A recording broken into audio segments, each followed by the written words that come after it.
اکثر لوگ لڑائی کے دوران یہ بات کہہ کر لڑائی جاری رکھتے ہیں کہ ہم سے غلط بات برداشت نہیں ہوتی، حالانکہ غلط بات برداشت کرنا ہی تو صبر ہے۔ صحیح بات برداشت نہیں کی جاتی بلکہ تسلیم کی جاتی ہے۔ یہ بات ٹھیک ہے کہ تم ایک گلاب نہیں بن سکتے، مگر اس کا مطلب یہ تو نہیں کہ تم ایک کانٹا بن جاؤ۔ ہاں، ایک راز کی بات ہے، اور وہ یہ ہے کہ جو شخص کانٹا نہیں بنتا وہ بالآخر گلاب بن جاتا ہے۔ کسی تعلق کو بچانے کے لیے 100 دلیلیں دینے سے بہتر ہے کہ دل پہ پتھر رکھ کے جانے والے کو خوشی خوشی رخصت کر دیا جائے۔ مرد کے دل میں دوسری عورت کی اور عورت کی الماری میں نئے سوٹ کی گنجائش ہمیشہ رہتی ہے۔ بڑی سے بڑی بات پہ ہار نہ ماننے والے اکثر چھوٹی چھوٹی باتوں پر ٹوٹ جاتے ہیں۔ لفظوں کے دانت نہیں ہوتے مگر یہ کاٹ لیتے ہیں۔ ہم اچھا ہونے یا اچھا بننے کے باوجود کسی نہ کسی کہانی میں برے ہوتے ہیں۔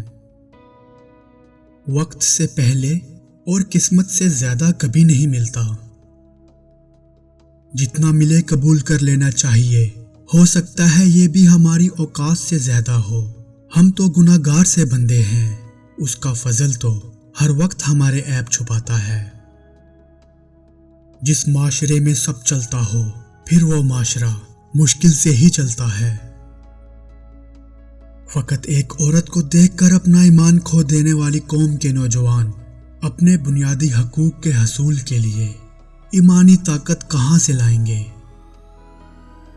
ہمارے اپنے گریبان میں سانپ اور بچھو لٹک رہے ہوتے ہیں اور ہمیں دوسروں کی مکھیاں اڑانے کی فکر لاحق ہوتی ہے۔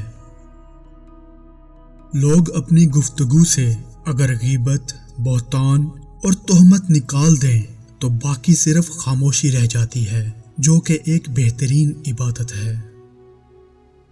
کامیاب زندگی کی نشانی یہی ہے کہ جب آپ پیچھے مڑ کر دیکھیں تو زندگی میں کوئی پچھتاوا نہ ہو۔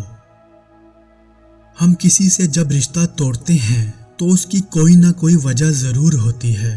کچھ عرصے بعد ہم وجہ بھول جاتے ہیں مگر لا تعلقی قائم رہتی ہے۔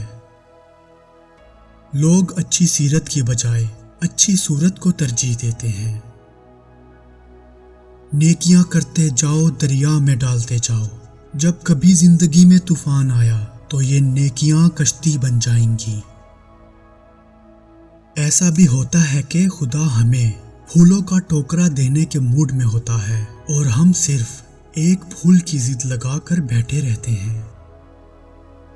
میرے پاس ایک بلی تھی، اس کو جب بھی بھوک لگتی تھی آ کر میرے پاؤں چاٹتی تھی اور میں اسے کھانا دے دیا کرتا تھا۔ ایک دن میں نے سوچا کہ یہ بھی مجھ سے بہتر ہے۔ اس کو پکا یقین ہے کہ اپنے مالک کے پاس سے اس کی طلب پوری ہوگی، اور انسان کو یقین نہیں۔ انسان ہر فکر اپنے ذمے لے لیتا ہے، ان کاموں کی بھی جو اس کے اختیار میں نہیں۔ اپنی ہر طلب اللہ سے مانگو اور قبولیت کا مکمل یقین رکھو۔